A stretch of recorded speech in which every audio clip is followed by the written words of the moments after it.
Hello dear friends, very good evening. कैसे हैं आप सब। Ambiguity in the documents. अभी तक आप इंडियन एविडेंस एक्ट की सीरीज में पिछले जितने भी लेक्चर हमने कवर किए, अराउंड 35 लेक्चर्स अब तक हम कवर कर चुके हैं। इन टोटल 35 लेक्चर्स में हमने अभी तक एविडेंस एक्ट को समझा और डॉक्यूमेंट्स के अंदर हमने डॉक्यूमेंट्री एविडेंस 61 से लेके 90A तक और उसके बाद 91 एंड 92 बेस्ट एविडेंस रूल की बात की। डियर लीगल एस्पिरेंट्स, अभी जो डॉक्यूमेंट्स की आप वैलिडिटी बता रहे हो ना, you have to prove the genuineness of the document. It can be proved. कोई भी आपके पास डॉक्यूमेंट है, उस डॉक्यूमेंट के लिए क्या अगर आप एविडेंस में देना चाहते हो, उसे एविडेंस देना चाहते हो, first you have to prove the its relevancy. और रिलीवेंसी कहाँ से कहाँ प्रूव करना है आपको, section 6 to 55। Then under section 136 it is the description of the जज to admit that as an evidence. But आप उस एविडेंस को कैसे दे सकते हैं, इसका लीगल प्रोविजन आपको 61 से मिलता है, जहाँ पे आप प्राइमरी दे सकते हो, सेकेंडरी दे सकते हो। प्राइमरी को बताता है 62 और सेकेंडरी को 63। 63 की कंडीशन 65 बताता है और प्राइमरी को लिए 64 आ जाता है। यानी कि डॉक्यूमेंट इटसेल्फ कहीं ना कहीं इसी से रिलेशन है सेक्शन 19 और 92 का, जहाँ पे बेस्ट एविडेंस रूल को बताया गया है।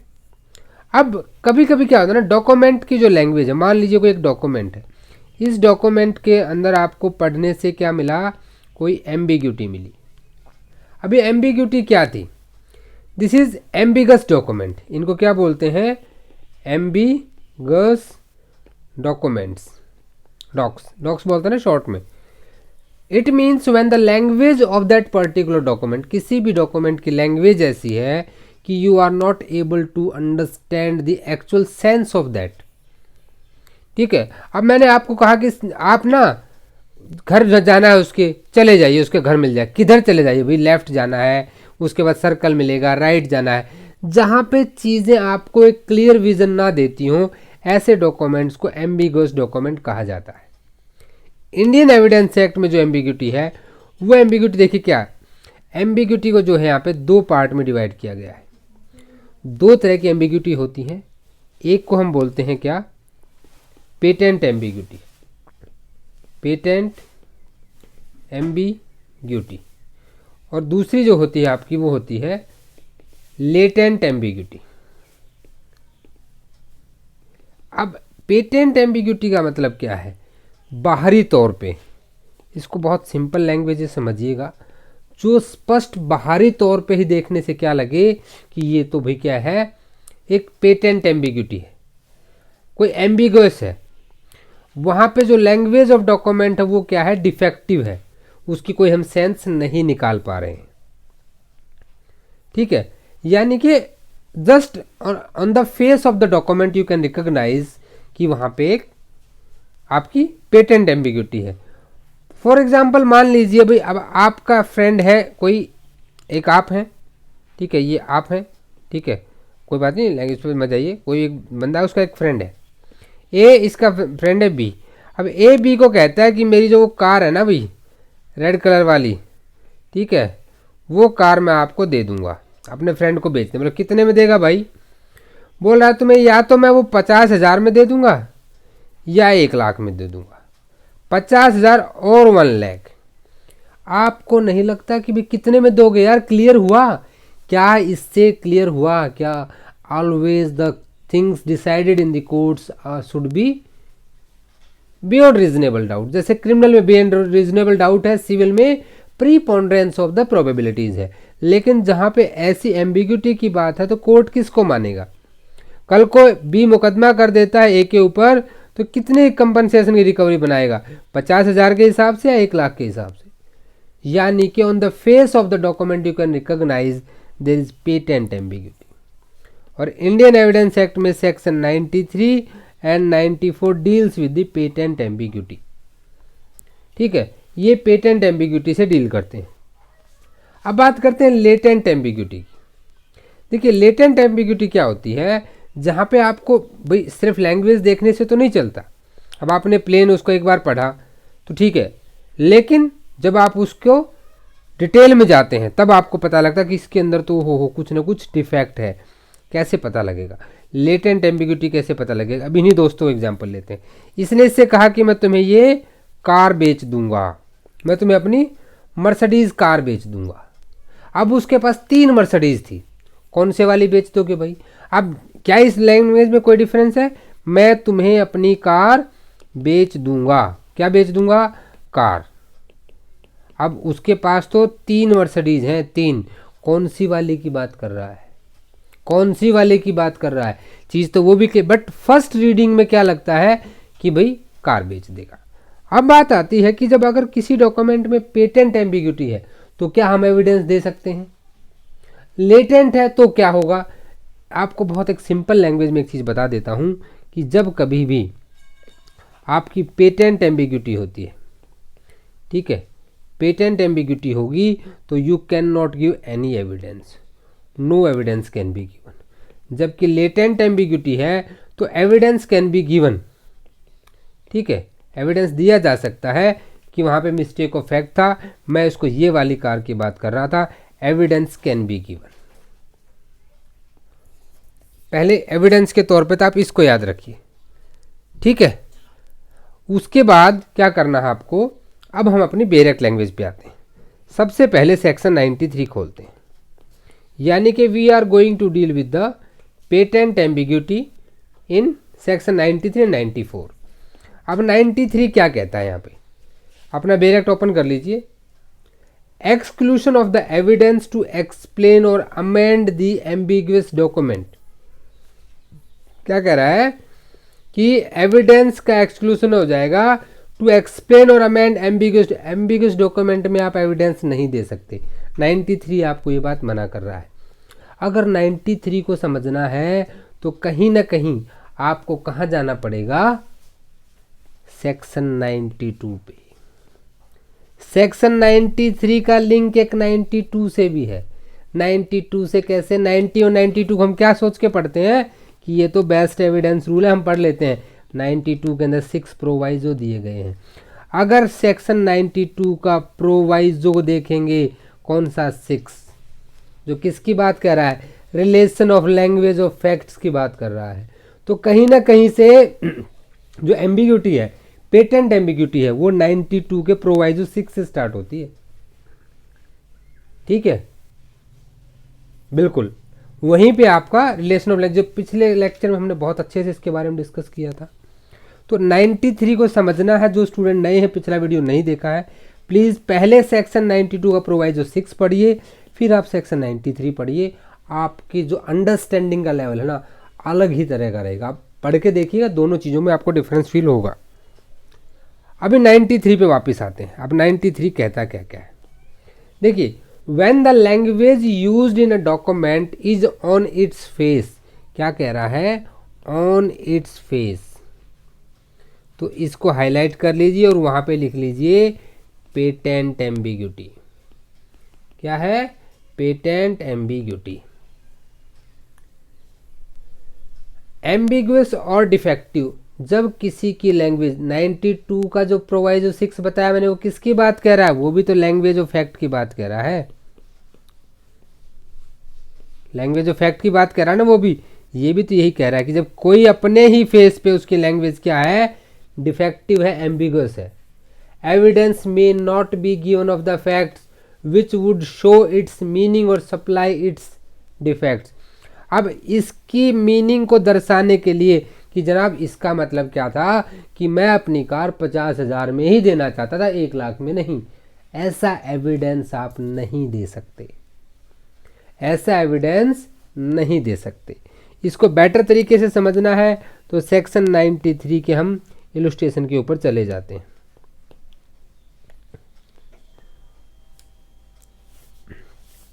(93) का इलस्ट्रेशन निकालिए। A agrees in writing to sell a horse to B for ₹1000। अभी हम तो मर्सिडीज बेच रहे थे, यहाँ तो घोड़े बेचे जा रहे हैं, तो सेम बात है, फिर भी पढ़ लेते हैं। ए एग्री होता है राइटिंग में। देखिए यहाँ पे ध्यान दी ना, राइटिंग, क्योंकि डॉक्यूमेंट की बात करो, ये ओरल एविडेंस की बात नहीं हो रही है। ओरल एविडेंस की बात नहीं हो रही है, ये डॉक्यूमेंट के अंदर का डिफेक्ट है, तो it must be in writing first of all. तो जब ए ने राइटिंग में एग्री किया कि वो अपना घोड़ा बी को या तो 1000 रुपये में या 1500 में बेच देगा, evidence can not be show which price is to be given. Mercedes वाली बात है कि नहीं है। अब आप एविडेंस नहीं दे सकते कि मैं तो 1000 के लिए बेच रहा था या 1500 में बेच रहा था। It can not be given, very simple. Then illustration B को देख लेते हैं। बी इलस्ट्रेशन क्या कहता है, A deed contains blank. A deed, कोई एक डीड है। ए यहाँ पे देखिए हर जगह ए का मतलब कोई व्यक्ति या बंदा नहीं होता है, एक डीड है।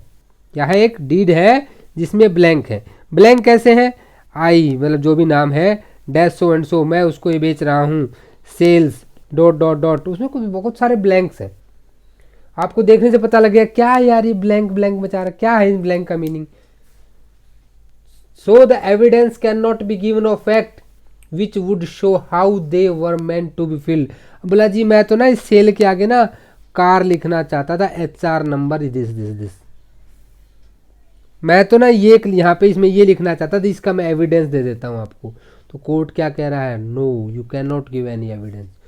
सो वेरी सिंपल, सेक्शन 93 एक्सक्लूड करता है किसी भी ऐसे एविडेंस को जो ऐसे पेटेंट एम्बिग्यूटी की बात करा which can be recognised on the face of the document. भाई कागज को देखते अगर आपको लग रहा है कि उसके अंदर कोई कमी है, वो अपनी सेंस नहीं दे रहा प्रॉपर, इसका मतलब है कि उसमें पेटेंट एम्बिग्यूटी है और उस एम्बिग्यूटी के लिए आप कोई भी साक्ष्य नहीं दे सकते। हिंदी इंग्लिश दोनों को क्लियर? कोई भी डाउट है तो कमेंट करके बताइए। अब आते हैं 94 पे। 94 क्या कह रहा है यहाँ पे, सेक्शन 94। अब 94 बात कर रहा है exclusion of evidence against application of document to the existing fact, to the existing fact. ये कहीं ना कहीं किसी से बात कर रहा है, 93 का एक एक्सप्लेनेशन है यहाँ पे। डायरेक्ट में एक बार पढ़िए, आपको अच्छे समझ में आएगा। When language used in a document is plain in itself, क्या है वहाँ पे कि जो लैंग्वेज है डॉक्यूमेंट की वो अपने आप में क्या है, प्लेन है। ठीक है जी। And when it applies accurately to the existing fact, और जब इसको क्या किया जाता है कि आप कहीं पे उसको अप्लाई करते हो और ये उस एग्जिस्टिंग फैक्ट्स के ऊपर बिल्कुल फिट बैठती है। Evidence may not be given to show that it was not mean to apply to such fact. बहुत सिंपल से तरीके में आपको दो चीज़ बता रहा हूँ। लैंग्वेज को तो आप समझ ही लेंगे, इतने पढ़े लिखे आप हैं मुझे पता है। 93 कह रहा है कि जब आपकी पेटेंट एम्बिग्यूटी है, पेटेंट एम्बिग्यूटी है, एम्बिग्यूटी के लिए एविडेंस नहीं दे सकते। 94 क्या कह रहा है, जब एम्बिग्यूटी नहीं है तो आप ये नहीं दे सकते कि ये तो एम्बिग्यूटी है जी इसमें। अगर उसकी लैंग्वेज प्लेन है, अपने आप में दिए गए फैक्ट के साथ मेल खाती है।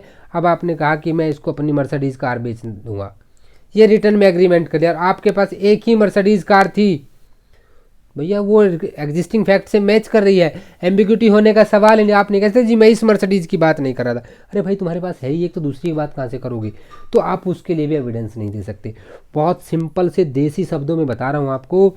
93 जहाँ पे पेटेंट एम्बिग्यूटी है, no evidence can be given. 94 जहाँ पे आपकी कोई पेटेंट एम्बिग्यूटी नहीं है, no evidence can be given. दोनों में एविडेंस नहीं दिया जा सकता। पता है 93 94 पेटेंट एम्बिग्यूटी में कोई डाउट? इलस्ट्रेशन पढ़ लेते हैं 94 का और अच्छे से क्लियर हो जाएगा। A sells to B by deed, A ने बी को अपने डीड से क्या बेचा, my state at Rampur containing 100 bighas. अब यहाँ पे ए ने बी को क्या कर दिया, सेल कर दिया। क्या सेल किया भाई, डीड के द्वारा, क्योंकि देखो रिटर्न होना जरूरी है।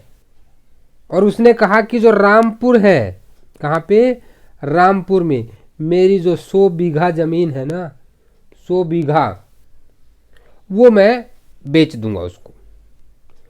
A has state at Rampur containing 100 बीघा। अब ए के पास रामपुर में 100 बीघा है, yes he has. Evidence may not be given of the fact that the estate meant to be sold was one situated at different place and of different size। अब ए evidence देना चाहता है, ए evidence देना चाहता है कि जी मैं तो कह रहा था कि जो श्यामपुर में मेरी ज़मीन है ना, रामपुर में नहीं, श्यामपुर में मेरी जो ज़मीन है 50 बीघा, मैं तो उसको बेचना चाहता था। अब इस बात का वो साक्ष्य देना चाहता है। तो सेक्शन 94 कहता है ना भाई, तुमने इस डीड में कहा कि मैं अपनी रामपुर वाली 100 बीघा ज़मीन बेचूंगा, तुम्हारे पास रामपुर में 100 बीघा ज़मीन है, एग्जिस्टिंग फैक्ट से क्या कर रहा है, मैच कर रहा है। तो अब आप उसको एम्बिग्यूअस बनाने के लिए एविडेंस नहीं दे सकते हो। इट्स वेरी सिंपल, ठीक है। एम्बिग्यूटी नहीं है, अगर एम्बिग्यूटी नहीं है तो भी एविडेंस नहीं दे सकते, अगर ऑन फेस है तो भी नहीं दे सकते। तो 93 94 में आई होप आपको कोई भी डाउट नहीं रहा होगा। अब बात कर लेते हैं नेक्स्ट एम्बिग्यूटी, जिसे हम कहते हैं लेटेंट एम्बिग्यूटी। अब लेटेंट एम्बिग्यूटी क्या है कि जहां डॉक्यूमेंट की लैंग्वेज पढ़ने से फर्स्ट टाइम आपने उसको रीड किया तो it is clear to you, plain language है, समझ में आ रहा है। लेकिन जब आप उसके अंदर गए, मर्सिडीज बेचना है, अब 2 नहीं 3 मर्सिडीज, कौन सा बेचना भाई? पहले तो प्लेन से ठीक लग रहा था कि मर्सिडीज बेचना, साहब ये नहीं बेच रहा। कोर्ट कहेगा दे दो भाई मर्सिडीज, क्या दिक्कत, तुमने रिटर्न एग्रीमेंट किया है। अब कोर्ट वो कहता है कि जी मैं तो दूसरे वाली दूंगा, 2010 मॉडल वाली, 2020 मॉडल वाली नहीं दूंगा। वो बोला ना जी इसने तो 20 मॉडल देना था, बोला जी मैंने तो कहा था कि मैं दे दूंगा। अब वहां जाके पता लगा मैंने मर्सिडीज बेचने के लिए कहा था, ये थोड़ी कहा था कि कौन सी दूंगा। इट मीन्स वहां पे एक लेटेंट एम्बिग्यूटी है and it can be removed, ये रिमूव की जा सकती है, ठीक है। बट पेटेंट एम्बिग्यूटी को रिमूव नहीं किया जा सकता। Latent ambiguity means the defect in the language of the document which are not apparent on the face of the document, but after the reading of that document, when you go into the facts, then it comes into the knowledge of you reader that there is a some ambiguity, वो latent ambiguity कहलाती है। Section 95 से 98 तक Indian evidence act के अंदर जो है latent ambiguity से डील करता है। अब सबसे पहले हम सेक्शन वाइज पढ़ते जाएं, चीज़ें और अच्छे से क्लियर हो जाएंगी। एविडेंस की भी हम बात करेंगे। सेक्शन 95 पे आ जाते हैं। Evidence as to document unmeaning in the reference to existing fact. Evidence as to document unmeaning in the reference of existing facts. मैं आपको एक सेक्शन पढ़ने की टेक्निक और बताता हूँ। देखिए, जब आप किसी सेक्शन को पढ़ते हैं ना, तो पहले सेक्शन को आपने एक बार पढ़ा, आपके माइंड में बात है, फिर शांति से बिल्कुल आराम से फिर उसको सेकंड टाइम पढ़ो, एक बार तीसरी बार भी पढ़ो। जब आप 2 से 3 रीडिंग उसकी ले लोगे तो that sense came into in your mind. बस जब आप किसी महंगे कोचिंग सेंटर में चले जाते हो तो वो इसको सिंप्लीफाइड वे में करता है, घर पे भी आप मेहनत कर सकते हो।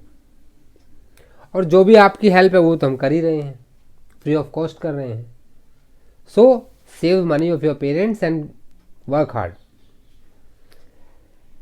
एविडेंस कब? ऐसे डॉक्यूमेंट्स का जहां unmeaning in the reference to the existing fact. When language used in a document is plain. जब किसी डॉक्यूमेंट के अंदर जो लैंग्वेज दी गई है, लैंग्वेज कैसी है? प्लेन है, प्लेन लैंग्वेज यूज की गई है, ठीक है।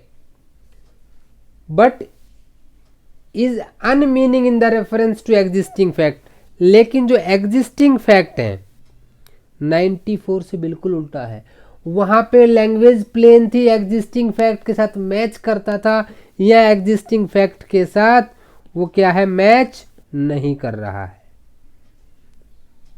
Evidence may be given to show that it was used in a peculiar sense. अब वहां पे किस सेंस में यूज किया था? Evidence can be given, evidence can be given. 94 को जस्ट 180 डिग्री रोटेट कर दीजिए, 95 आ जाएगा। 94 में no evidence can be given, 95 में एविडेंस कैन बी गिवन। अब इसको इलस्ट्रेशन से समझते हैं। इलस्ट्रेशन क्या कहता है कि ए ने बी को क्या कहा, एक डीड के द्वारा, डीड में क्या कहा कि मैं जो कैलकाटा का मेरा घर है, आजकल कोलकाता हो गया, कोलकाता में अपना जो घर है वो मैं क्या करूँगा, बेच दूंगा। अब ए के पास जो है कलकत्ता में कोई घर था ही नहीं। समझिएगा इस एग्जाम्पल को, बहुत अच्छे से समझना है आपको। इसको मैं दूसरे तरीके से आपको समझाता हूँ। ए ने बी को कहा कि मैं अपना दिल्ली वाला घर, दिल्ली वाला घर जो है सेल कर दूंगा।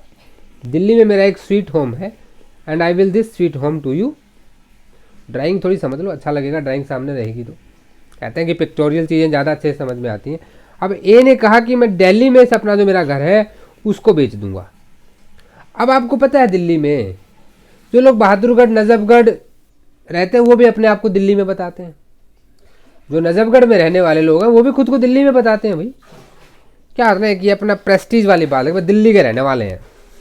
तो अब मान ले उसका घर दिल्ली में तो नहीं था, उसका जो घर है ये कहाँ था, ये आपका नजफगढ़ है, ठीक, और ये आपका दिल्ली है, द्वारका वाला एरिया है। अब यहाँ बॉर्डर के पास उसका घर था, लेकिन ये जो बॉर्डर के पास घर वाले क्या कहते हैं, अपने आप को दिल्ली बता देते हैं, ठीक है, कि मैं दिल्ली में था भाई। अब कोर्ट में जाती है बात कि जी ए ने कहा था मुझे डीड के द्वारा कि वो अपना दिल्ली वाला घर मुझे बेचेगा। अब ए का तो घर दिल्ली में है ही नहीं, रिकॉर्ड के हिसाब से तो नजफगढ़ में है। तो यहाँ पे क्या है, एविडेंस कैन बी गिवन कि मैं इसी घर की बात कर रहा था, क्योंकि नॉर्मल रूटीन में, और ये चीज़ वहाँ पे क्या है भाई, कहीं ना कहीं सपोर्ट भी कर रही है एग्जिस्टिंग फैक्ट को, ठीक है। अब क्योंकि ये पॉसिबिलिटी है, प्रैक्टिकली पॉसिबल है कि बॉर्डर वाले लोग ऐसा कह सकते हैं, लेकिन मान लो इसका घर नजफगढ़ में ना होके कहाँ होता, रोहतक में होता, अराउंड 80 किलोमीटर दूर होता वहाँ से, तो भैया अब एविडेंस नहीं दे सकते। अब तो फैक्ट के देखो ना, अब कैसे बात बनेगी, क्या बात बनेगी, नहीं बनेगी। A sell to B by deed my house in Calcutta. A had no house in Calcutta, but it appears that he had a house at Howrah. Howrah और कलकत्ता बिल्कुल बगल बगल हैं दोनों। Of which B had been in possession since the execution of deed. और इस नजफगढ़ वाले घर का पोजेशन भी बी ने ले लिया है। देखिए इलस्ट्रेशन को स्ट्रॉन्ग कीजिए, इस नजफगढ़ वाले घर का पोजेशन भी क्यों है, बी ने ले लिया है। अब अगर पोजेशन भी ले लिया है तो fact may be proved showed that the deed related to the house at Howrah. तो इस बात का एविडेंस दिया जा सकता है कि जो डीड थी वो नजफगढ़ वाले घर की थी। हालांकि उसमें दिल्ली लिखा है, वो एक एम्बिग्यूटी है, and this is latent ambiguity. Evidence can be given to show that this deed is related to Najafgarh house. बहुत एकदम वैसा बन गया ना मैप, पर आई होप आपको चीज़ें क्लियर हुई होंगी। अंडरस्टूड। सेक्शन 95 आपको अच्छे समझ में आ गया होगा। एग्जिस्टिंग फैक्ट के साथ अनमीनिंग जब होता है वो मेल नहीं खाती हैं बातें, लेकिन अगर उस वो लेटेंट एम्बिग्यूटी तो उसके लिए वहां पे दिया जा सकता है एविडेंस। अब आते हैं सेक्शन 96 के ऊपर। 96, अब 96 क्या कहता है कि evidence as to application of language which can apply to one only of several persons. ठीक है, जब किसी भी डॉक्यूमेंट की लैंग्वेज तो क्लियर है। लैंग्वेज क्या है, देखिए हमेशा ना यहाँ पे लैंग्वेज से पकड़ना आपको। अगर लैंग्वेज ही क्लियर नहीं है, अगर क्लियर है तो भी वहाँ पे आपकी लेटेंट या तो नो एम्बिग्यूटी या फिर लेटेंट एम्बिग्यूटी, बट अगर क्लियर नहीं है तो पेटेंट एम्बिग्यूटी होगी। अगर लैंग्वेज क्लियर नहीं है, ठीक है, और जो इंटेंशन है कि apply to only one thing or one set of facts, but its application to the existing fact, it is difficult to say to which particular thing it was intended to apply। भाई वहाँ पे कई सारी चीज़ें, किसी एक पे तो फिट बैठती है वो बात, लेकिन कई सारी में से किस पे फिट बैठती है भाई, ये कैसे डिसाइड करेंगे। आइए डायरेक्ट में पढ़ते हैं इसको। When the facts are such that language used might have been meant to apply to anyone। अब सेक्शन 96 ये कह रहा है कि जो लैंग्वेज आपकी है ये किसी एक फैक्ट पे, तो यहाँ पे कई सारे फैक्ट हो सकते हैं, अब किसी एक फैक्ट पे तो ये फिट बैठ रही है, ठीक है। लेकिन अब concept and could not have been meant to apply more than one of the several persons और थिंग, एविडेंस में बी गिवन। अब इनमें से एक्चुअल में कौन से की बात हो रही है, ये बात हम कैसे बता पाएंगे? इसका एविडेंस दिया जा सकता है कि ये इसकी या इसकी या इसकी कौन से फैक्ट की बात कर रहा है। इलुस्ट्रेशन से देखिए 96 को और अच्छे से समझिए। ए इलुस्ट्रेशन यहाँ पे क्या कह रहा है, A agree to sell B for ₹1000, ठीक है, माई वाइट हॉर्स, उसका वाइट हॉर्स बेचने को तैयार हो जाता है। A has 2 white horse, A के पास कितने हैं? 2 वाइट घोड़े, 2 वाइट। अब 2 फैक्ट हैं, अब इसकी बात, ये कौन से की बात कर रहा है? तो एविडेंस दे सकता है कि मैं जो मेरा सफ़ेद 1 है उसकी बात कर रहा हूँ, या जो सफ़ेद 2 है मैं उसकी बात कर रहा हूँ। तो इस बात का एविडेंस दिया जा सकता है। अंडरस्टूड। अब बी इलस्ट्रेशन बी को भी देख लेते हैं। A agree to accompany B to Hyderabad, evidence में B given of the fact showing whether Hyderabad in Deccan और Hyderabad in Sindh was meant. Hyderabad Deccan का, हैदराबाद सिंध का, कौन से की बात कर रहा है? जहाँ पे एक से ज़्यादा फैक्ट हो तो आप इस बात का एविडेंस दे सकते हो कि जी मैंने इस फैक्ट के बारे में ये बात कही थी। अंडरस्टूड। तो ये आपका 96 था। अभी चलते हैं 97 पे। 97 क्या कहता है? 97 आपका बात कर रहा है, evidence as to application of language to one of 2 sets of facts to neither of the which the whole correctly applies. एक कोई ऐसा फैक्ट है जो दोनों पर अप्लाई होता है, लेकिन पूरी तरह से किसी पर नहीं होता है। थोड़ा सा इस पे है, जैसे मान लीजिए कोई एक बात है जो इस बात से भी मेल खाती है और इस बात से मेल खाती है, पर पूरी तरह से ना इससे मेल खाती है और ना पूरी तरह से इससे मेल खाती है। When the language used applies partly to one set of the existing fact, किसी एक पर partly कर रही है, and partly to the set of another, but the whole of it does not apply correctly to either। ना तो पूरी तरह से वो ए को एक्सप्लेन कर रहा, ना पूरी तरह से बी को, पर पार्टली दोनों को एक्सप्लेन कर रहा है। एविडेंस दिया जा सकता है कि कौन से फैक्ट के बारे में बात हो रही है। इलुस्ट्रेशन देखिए इसका 97 का। ए एग्री होता है सेल करने के लिए बी को, उसकी कोई लैंड है कहाँ पे? X, in the occupation of Y.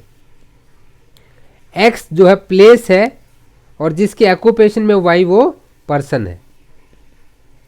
A has land at X but not in the occupation of Y.